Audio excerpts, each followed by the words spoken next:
Alright, ladies and gentlemen, boys and girls, everyone else out there as well. What we have here today is the 1947 Bob West country western parlor guitar.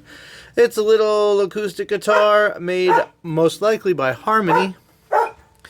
Sold in catalogs, department stores, etc. This is a really cool one. It's all birch body, as most of them are. Birch neck, I think. What do you think? Birch poplar, maybe? I think the fretboard is ebony.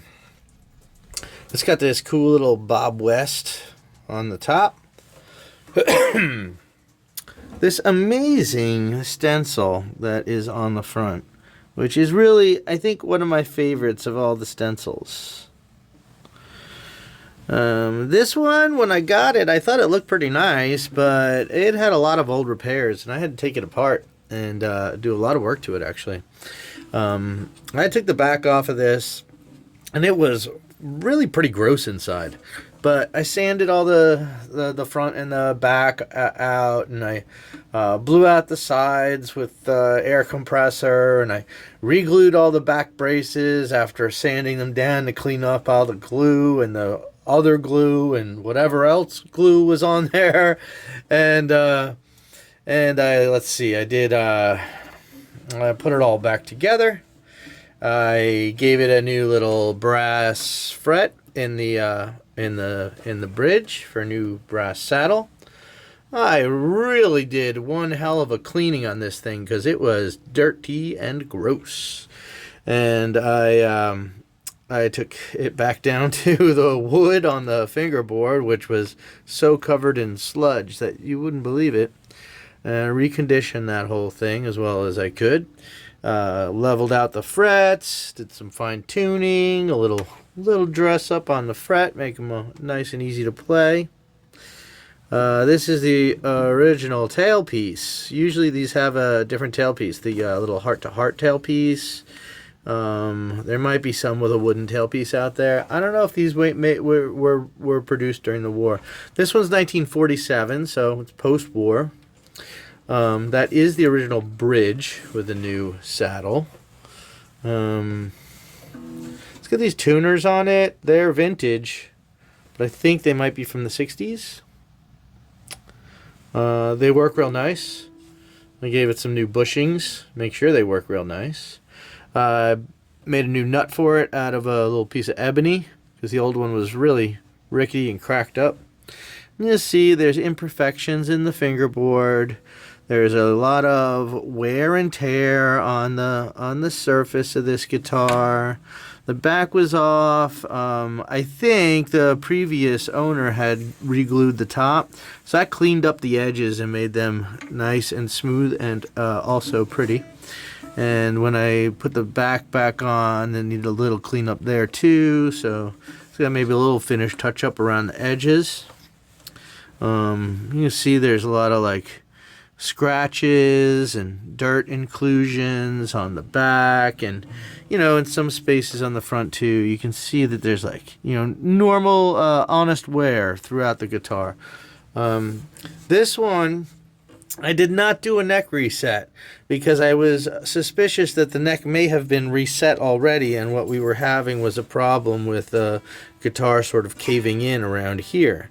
So when I had the back off, I removed this transverse brace, got a new vintage piece of wood from bracing from a guitar from around 1960 or so, and made it the proper size, the proper radius, got that glued in there, and And then also gave it a nice popsicle brace underneath here that is also radiused to the proper radius, which brought the tongue of the fingerboard up and the angle of the neck back, the nangle, and gave it just about the right action.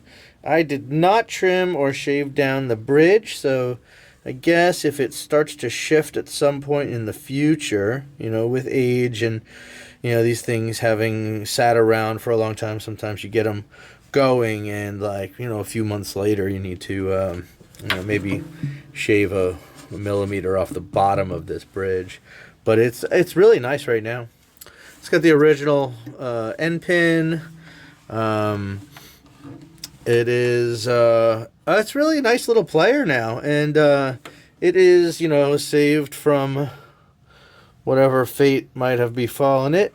It's cleaned up. It's all, you know, looked over all inside. One of the seams on one of the blocks in here had to be re-glued, but everything's looking really good now. It had a crack here, and it had a crack here, but they were tight, and the finish doesn't look too bad there. So while I had the back off, I put it under pressure on the radius table and cleated those real tight and solidly, so they should be nice. Those braces got re-glued back here too, so not only does it have the cleats, but it has the brace newly re-glued, you know, removed, cleaned, and re-glued. So it should be good to go for the long haul.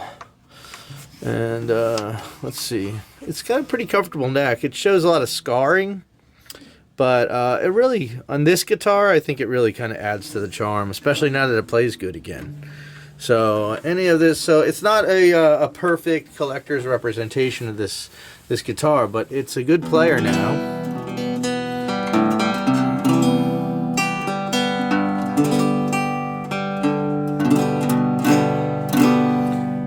And it shows its age, even though it's cleaned up and sealed up, and it looks nice and shiny now, right? You know.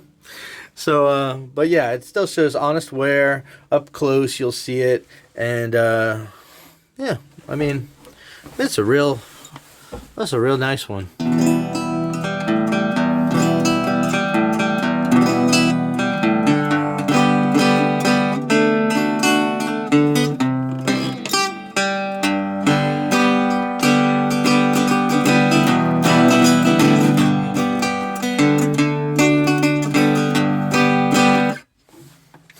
All right, there you go. The Bob West, 1947 Country Parlor. Look at that cool graphic with the little house, and he's out here like sitting on a log next to the woods with his lady, I think. Very cool. And the natural birch. It's real pretty. All right. Thanks, ladies and gentlemen, boys and girls, and everyone else. So I forgot to put this in the video, but this is the original case for the Bob West guitar. It is got some staining on it, you know. It's old. It's from, you know, the 40s. But the handle is intact. It's one of these cool chipboard and canvas cases with the backloading flap. The flap is intact. The latch is intact. And even the little leather back here is still going strong. So this is going to be included with this guitar. All right. Just thought I'd add that on.